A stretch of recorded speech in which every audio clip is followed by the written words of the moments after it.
And welcome back to Bitcoin Advisors channel. My name is Chris, bringing it to you here from Westlake Village, California. It's another hot one out there. It's Monday. It's a new week of opportunities. And so what are we going to talk about today? Some crypto news and some Bitcoin price action, some potential targets for the long term and the short term. And again, I mean, here's what I concluded. The only way to be free, right, is to be extremely rich. And the only way to be extremely rich is to own an asset that the government can't take away from you. And that's Bitcoin and a few other cryptos. And why it's extremely imperative you begin the journey of understanding crypto and how to trade crypto. And so that's what our channel is focused on here. We know the next generation of wealth is going to come from owning cryptocurrency. Even though we might be in a bit of a bear market right now, there's some important things I think everybody should be considering. So I'm just going to start it off with some crypto news. And I was watching Robert Kiyosaki's channel, the Rich Dad, Poor Dad channel, one of my favorite channels. And he did a great interview with Mark Moss. And he talked about the World Economic Forum in detail. And this guy named Klaus Schwab, if you don't know that name, you should start to learn it and learn where this guy came from. He is the leader of the lizards over there in Europe. And needless to say, in this interview, Mark talks a lot about like what communism is and how it functions. And he talks about Karl Marx's book called The Communist Manifesto. And they talk about, you know, basically communists want to control three things. They want to control the power, the energy, right? They want to control the food source, right? And they want to control the money supply or the money, period.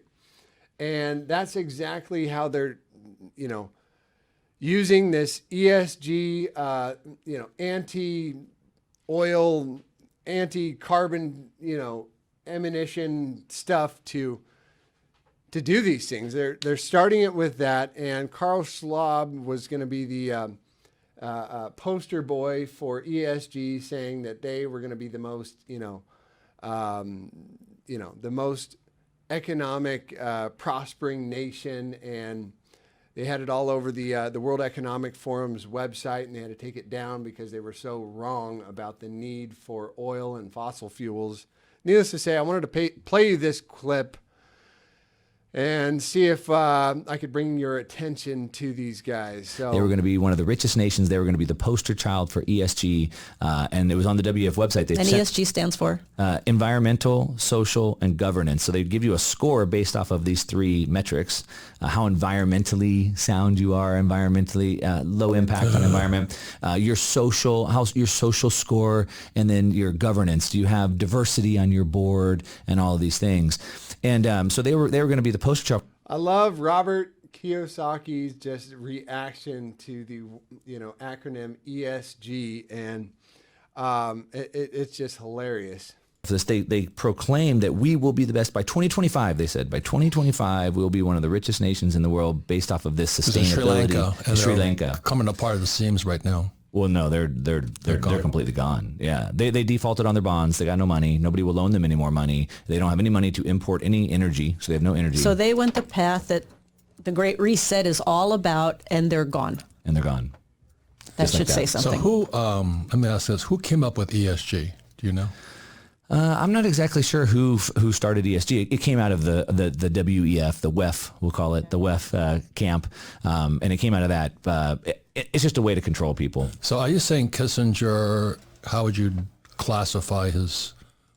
Anyways, I'm going to post a link to this video in the description. I hope you guys check it out. Really informative about kind of the agenda that, the Democrats are now pushing here. They're paying farmers to not grow things. They're paying farmers to not have cattle, and they're setting it up for this so-called Great Reset. And so what we'll be talking about over the next few months, few years, as I imagine it's not going to happen overnight, but it is how to be informed so you don't get, led to the slaughter like a bunch of the other sheep out there. And yeah, that's the first part of news. I thought it was interesting. Second part of news today, Galaxy Digital pulls the plug on a $1.2 billion BitGo acquisition. Mike Novogratz, Galaxy Digital will not pursue its planned acquisition of BitGo. They announced today, sorry, BitGo, and I'm willing to bet they're not going to say why, but Mike Novogratz is a billionaire, and they're terminating their deal to buy BitGo. And the firm has exercised its right to terminate the previously announced acquisition agreement following BitGo's failure to deliver by July 31st, 2022, audited financial statements for 2021 that comply with the requirements of the agreement. The termination of the deal will not result in any fee, Galaxy said. Quote, Galaxy remains positioned for success and to take advantage of strategic opportunities to grow in a sustainable manner. Novogratz said, quote, we are committed to continue our process to list in the U.S. and providing our clients with a prime solution that truly makes Galaxy a one-stop shop for institutions. So that's kind of interesting. All right, second piece of news. I love news about Ripple, why it gets a lot of follows. And not that I'm a big fan of Ripple, but Ripple Labs interested in bankrupt crypto lender Celsius assets. So it says Ripple Labs, which is embroiled with a high-profile battle with the U.S. securities regulator, is interested in potentially purchasing assets of bankrupt crypto lender Celsius Network, according to the company spokesperson. They said, quote, we are interested in learning about Celsius and its assets and whether any could be relevant to our business. Sounds like they're stretching the imagination there. Ripple's in a heap of trouble, and I don't see them buying a bankrupt lender as a viable solution to getting out of any more trouble. Yep. So Celsius froze withdrawals in June, exciting extreme market conditions, and they filed for bankruptcy in New York last month, listing a $1.19 billion deficit on its balance sheet. Tough love for Celsius. Okay. Here's big news. Tiffany & Co. NFT drop raises $12.5 million after an instant sellout. So people are still going bananas over NFTs, and now it seems every major corporation, we've been doing reviews on this, Coca-Cola, Gucci, just to name a few, Nike, all rolling out some type of NFT collection or NFT project. And so they raised $12.5 million on their first NFT collection today, priced at 30 ETH each. The collection of 250 CryptoPunks inspired NFTs sold out in around 20 minutes. Tiffany Co. is the latest in a growing list of luxury brands to show interest in crypto and NFTs. And I know, there's still a ton of interest surrounding NFTs. I have no advice regarding NFTs, so good luck to you if you're going to dive into that pond and take a gamble there. If you're a collector, if you're an artist, it might make sense for you to start researching NFTs. I'd say the last or final piece of news here, Monero rolls out enhanced privacy features with a hard fork. So Monero hard fork completed, introducing new security features over the weekend. The non-contentious hard fork completed block 2.688.88.88 was the first announced by developers in April this year, initially planned for July. It was subsequently delayed to August 13th. So I wonder if Ethereum is going to have to delay their September 15th date. One of the main changes for Monero with the fork is increase to Monero's ring size from 11 to 16 in order to protect user privacy. Monero merges the digital signature of an individual signing a transaction with those of 11, now 16, other non-signers to create a new signature authorizing the transaction. The network upgrade also included changes to the bulletproof algorithm to boost transaction speeds and reduce transaction sizes by an estimated 5 to 7%, as well as improvements to its multi-sig mechanism. Other performance upgrades include view tags, which aim to reduce wallet sync times by up to 40%, along with security patches and fee changes. So that's pretty big news for Monero, a successful hard fork. And lastly, Akala's stablecoin just fell 99% after hackers issued 1.3 billion tokens. A bug in the protocol's newly deployed IBTC AUSD liquidity pool left the door wide open for hackers to exploit. Polkadot-based decentralized finance platform Akala's native stablecoin AUSD on Sunday, plummeting 99% after hackers exploited a bug and a new deployed liquidity pool to mint 1.28 billion tokens.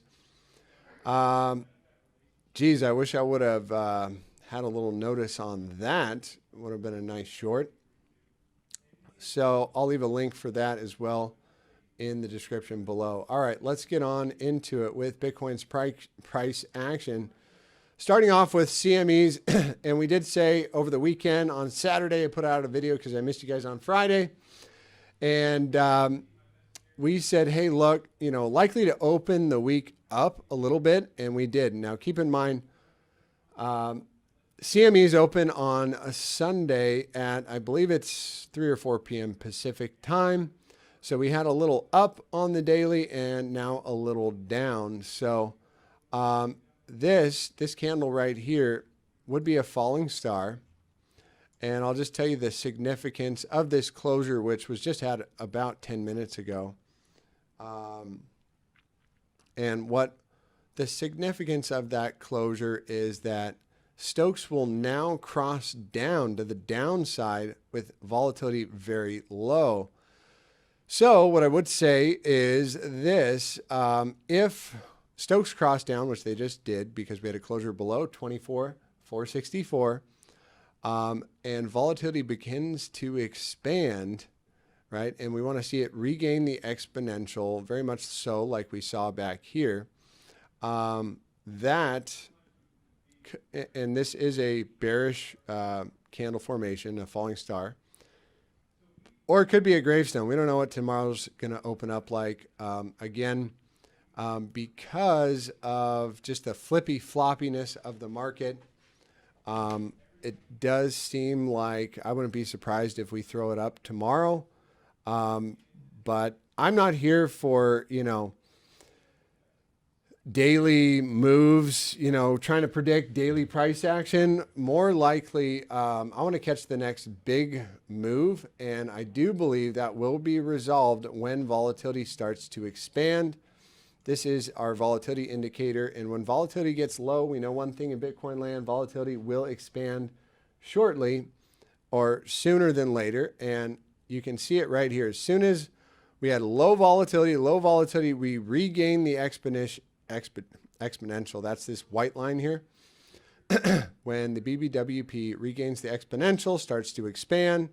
I believe that was our last cataclysmic move right here. And typically I say I like to see it above the 20 percentile for the big move to start getting in play. And what do you know, right here, as the BBWP got above the 20 percentile, that was our last big move. And you could probably see it again here. for the move prior. Yep, right here. When did the move start? Well, I would say it started right as we got above the 20 percentile right there. So if we do see and the Stokes will catch the momentum, right? So we cross down.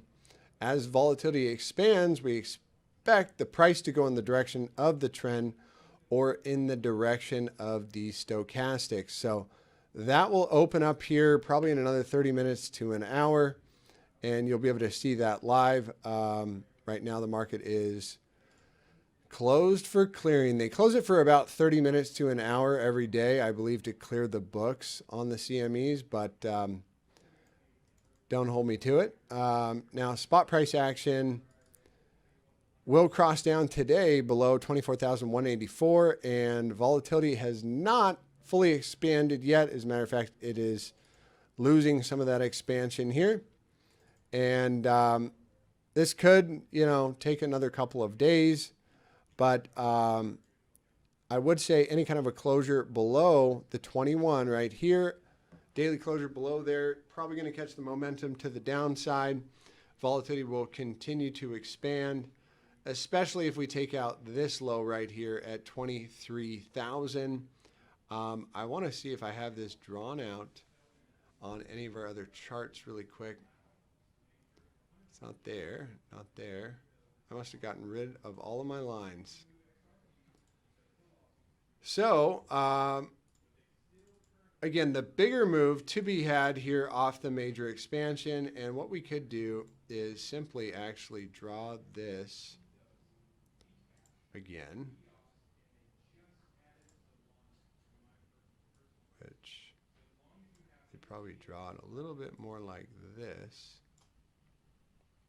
And maybe get these last couple of wicks. And so this is a bear flag. And technically speaking, if you look at this as a bear flag, you would take this measurement from here and put it like that. And what do you know? That is somewhere around the $10,000 mark. Do I think it's likely to happen all in one swing like that? No. As I was thinking about the market, this is starting to remind me a bit of the 2017 crash, and I'll put that back on here. Yeah. Again, this price action is only going back to October 2017, but if you look at the 2018 crash, the market went like this, right? It went like this. Boom, boom, boom, boom, boom, boom. So we had this huge, drawn out, boring price action, and then the big leg down. So, and how long did that take?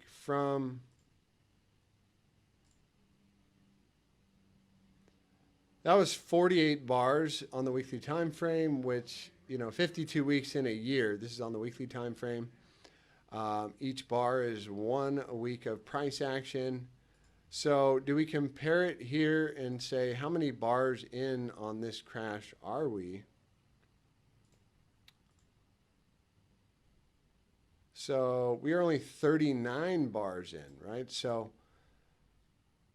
if we are going to get that move to the downside, do I think it happens all in one swoop? No, I do believe we will get a bounce off of this region at the very least, and could be another decent sized bounce. But as long as we are making lower highs and lower lows on the weekly time frame, right? Could it do something like that and then reach down, maybe first quarter of next year? I think that's definitely a possibility, especially given the economic conditions, the recession, right? The rising interest rates, the Fed unloading their balance sheet. I think, a big thing to be aware of as well is coming into September, the next inflation print, and whether the Fed decides to raise rates 75 basis points or 50 basis points. So all things we'll be keeping an eye on this channel. As for the shorter term guys out there that are wondering, hey, what about the 4 hour? What do I see on the 4 hour time frame?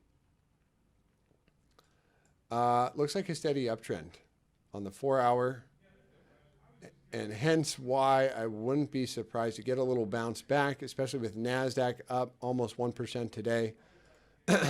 Only thing in favor of the bears is the dollar and a bit of hidden bullish divergence, which I'm willing to bet coming from this point right here. You have 1, 2, 3 drives, which does give you a shot to the top side of the range. And we did talk about that, I believe, over the weekend. And it looks like I got a target in there right there. But really, for this guy to really get going, I would say closing above this wick at about 107, probably good enough for me to see this thing head on back maybe to the top side of this range. And I am bullish on the dollar long-term macro. And the macro dollar, you know, the dollar moves slower than molasses. It hasn't been lately, but if the dollar is going to head up to our targets up here of 112, and I think we even have a target laid out based on the monthly time frame right here. And look, monthly volatility is still expanding. We are crossed down right now. As of right now, the month still has some time to go. We could easily cross back up above 107. So 16 days left to go. And I believe the moon chart just fired off a signal as well. So I'm going to pull that up as well. But the target for the dollar over the next 6 to 12 months is, if we can clear this guy at 112, right? It's about 130. So I wouldn't be surprised to see the dollar take a major leg up. We've already broken this, you know, long-term consolidation to the upside. Just as we broke it coming out of this consolidation down here. Right, as soon as we broke that major level, and keep in mind, this is the monthly time frame. So we're talking about price action coming back all the way from 2006, or call it 2009, 2008. As soon as we broke this level, we immediately hit this line, came back down, tested support, made a higher low, and now off to the races. And yeah, targets up in that region are very viable, I would say. Doesn't mean we can't come back down and test a little bit of support. That would be good for Bitcoin. All right, I think we've had enough for this video today, guys. Hope you guys check out the Robert Kiyosaki Rich Dad Poor Dad interview with Mark Moss. Great video. Just to start getting aware of, you know, who's pushing these crazy agendas. And it does stem out of this guy, Klaus, and the World Economic Forum, which only God knows who that group is, but I'll leave it at that for today. Have yourself a blessed and highly favored day. Take care.